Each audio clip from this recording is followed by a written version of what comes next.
mga guys, nandito na naman po ako. Dahil walang pasok ang mga chikiting, naisipan po naming mamasyal.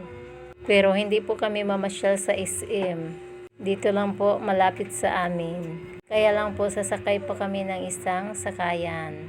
Pero bago ang lahat, magbabayad muna ako ng kuryente at cable para hindi po maputulan. Ayun guys, papunta na po kami sa aming puntahan. Ayun pala si Baby GR. May dala po siyang badminton kasi gusto niyang maglalaro po doon. Dito kasi sa lugar po namin, hindi po siya makalaro sa labas. Kasi po masikip at maraming aso. Baka po makagat daw po siya. Kaya kung maglalaro po sila, nasa loob lang po ng bahay. Kaya lang po, pag oras ng kainan, talagang hindi bawal po siya maglalaro. Dahil maganda po ang panahon ngayon, talagang walang ulan. At hindi masyadong mainit din.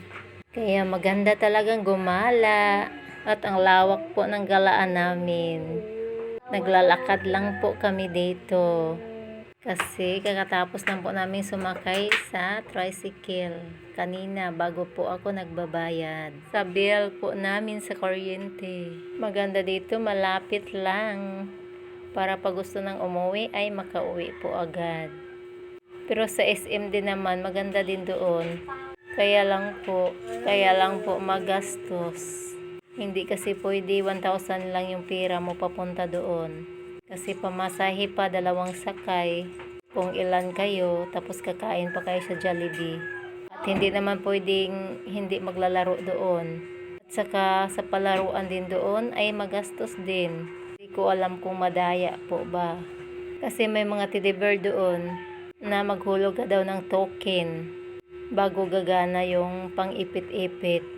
Kaya lang, paghulog nyo po ng token, gagana po siya.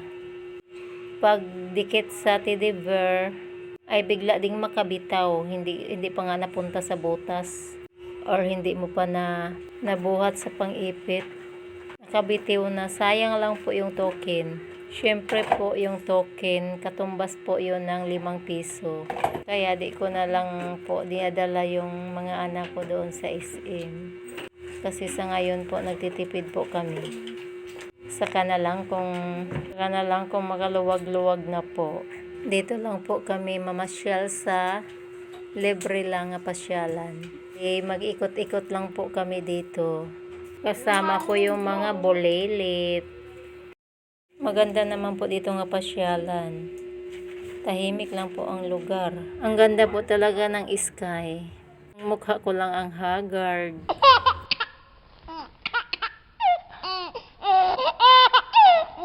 Ayun pala si Rexon, excited na excited siyang sa sumama. Akala niya sa SM kami. Ang hindi niya alam ay dito lang kami sa malapit sa amin, nag-ikot-ikot lang po. At napapagod po sila, sabi ng anak ko, magmerienda daw po kami dito. Masarap po kasi ang luto nila dito. Ang gusto ng mga anak ko yung mga waffle na yan. Ayun guys, binilhan ko muna sila ng tag-iisa nila. At tuwang-tuwa naman si GR kasi nakagala po siya. Nakakaboring kasi ang laging nasa bahay. Kahit walang pera ay pwede pong mamasyal, mag-ikot-ikot lang po sa paligid. Enjoy naman din si Kuya Rickson kahit hindi nakakarating sa SM yan. Saka na lang mag-ipon muna tayo bago tayo mamasyal sa SM. Yun talaga ang gusto nilang pasyalan. Gusto lang ni Baby GR ang maglalaro siya doon, pati si Kuya Rickson. Ayun guys, hindi na napigilan nila ang kanilang laro. Nagbadminton talaga sila. Buti na lang dito ay hindi masyadong matao. Pero kung maraming tao dito ay bawal maglaro. Kaya sinamantala ng dalawa na habang wala pang tao ay talagang nagbadminton sila. Gulang mga kulit. Kahit dito lang kami namasyal ay tuwang-tuwa na din sila. At least nakagala at nakarelax po ang isipan. At pag uwi ko naman sa bahay ay nagloloto na ako. Ito pala yung ulam po namin. Ito yung sa akin, sardinas na lang po. Ang ulam ng bayan. Sapat na po sa akin ang sardinas. At si Baby GR naman ay nagutom din sa kapapasyal po niya kanina. Kain po tayo. Ang sarap ng kain ni Baby GR dito. Hindi po siya nagpapasobo. Pagkatapos namin kumain ay nagluluto na naman ako ng aming hapunan. Ito po yung lulutuin ko ngayon. Isda. Presko pa po ito. At dahil wala akong nakitang pampakbit na gulay, ito na lang ihalo ko. Siyempre hindi mawala ang ating sausawan. At yung tinapay pala namin nga nabili ko kanina. Pwede ito pang midnight snack kasama ang Quaker Oats. Masarap po ito nga kombinasyon. Kumulo na pala ang aking pinapakulo sa tanglad. Ito ko isasabaw yung isda. Maganda kasi itong tanglad, talagang pawala sa lansa. At kulong-kulo na po, ilalagay ko na ang aking gulay. Yung gulay muna ang inuuna ko bago ko isusunod yung isda. Para sabay-sabay na silang maluto. At syempre itong isda ay binabad ko sa asin. Kaya iniisa-isa ko siya para hindi mapasama ang namumuong asin. First time ko ngayon nakaluto nga. Ang ihalo ko sa sinabawang isda ay repolyo at carrots. Ito talagang gulay na to, ito yung pang sapsoy. Kaya itry ko siyang lutuin ng sabaw nga isda ang ihalo. Nilagyan ko na ng konting asin para sumarap. Tinakpan ko na ito para kumulo po ito. Ayun guys, kulong-kulo na po siya. Luto na din po yung gulay. At yung isda natin ay madali naman siyang maluto. Talagang lutong-luto na din po siya. Tamang-tama lang po to ang pagkaluto. Pati sa isda po. Kaya dinadahan-dahan ko lang paghalo para hindi madurog yung isda. At nilagyan ko ng kaunting asin kasi medyo kulang pa po. Sure po ako na masarap po ito kasi may halo siyang tanglad. Maganda talaga sa sinabawang isda yung may tanglad. Kasi yung tanglad or lemongrass, yung pong magpawala sa lansa. At magprito na naman po ako dito ng isda. Ang i-partner ko po sa sinabawan. Masarap kasi habang humihigop ka ng sabaw ay may prinito din po nga isda. Itong isda, 2 piraso lang po ito.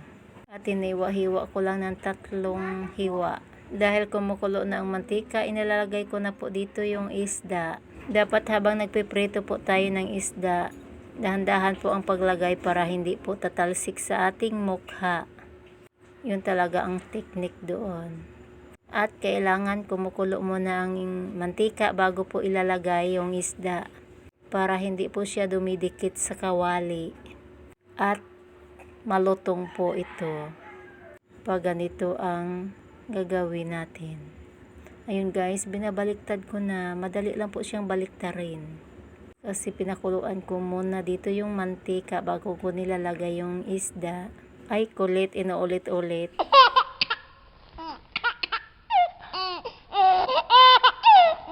Itong isda pala ay galunggong. Galunggong na lalaki. At 2 piraso lang po ang binili ko. Habang nagpiprito po ako ay naghahanda na din po ako ng aming sausawan. Toyo lang po at may sibuyas. Kasi po hindi ako nakabili ng sili. Nilagyan ko na lang siya ng kalamansi. Masarap to nga sausawan sa isda. Nagugulat lang po ako sa presyo dito sa kalamansi. Ang 1 piraso po ay 2 piso. Grabe po kamahal. Ayun guys, malapit na pong maluto ang ating isda. At ginabaliktad-baliktad ko po para lumutong po ito. Pasensya na po, nabubulol na naman ako. Masarap po talaga sa prito ang malutong. Malutong na malutong. Or tostado. Kakain na pala kami for today's videos mga guys. Kain tayo. Thank you Lord sa pagkain. Ang sarap-sarap po ng ulam namin, sinabawan at prito at may sausawan pa po kami. May rekado. Siyempre, sabi ng anak ko ay magtitimpla daw ako ng gatas na may Milo. Kaya tinimplahan ko po sila. Thank you Lord sa pagkain at sa mga blessings nga natanggap po namin araw-araw. Ang importante lang siyempre ang magandang kalusugan ay sapat na po nga blessing.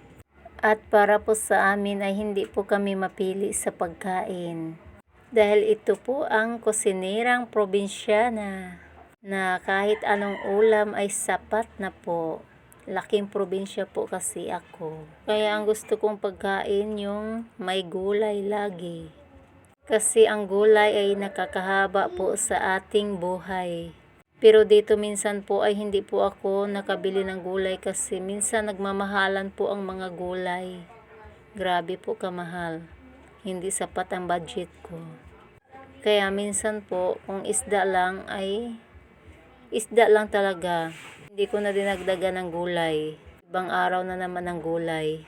Pero ngayon ay gulay at saka isda po ang ulam namin. Nagsasandok na pala ako dito ng kanin para makakain na po kami. Thank you for watching. At sana po hindi po kayo magsawang panoorin ang mga videos ko. Marami pong salamat. God bless po sa ating lahat. See you sa next videos.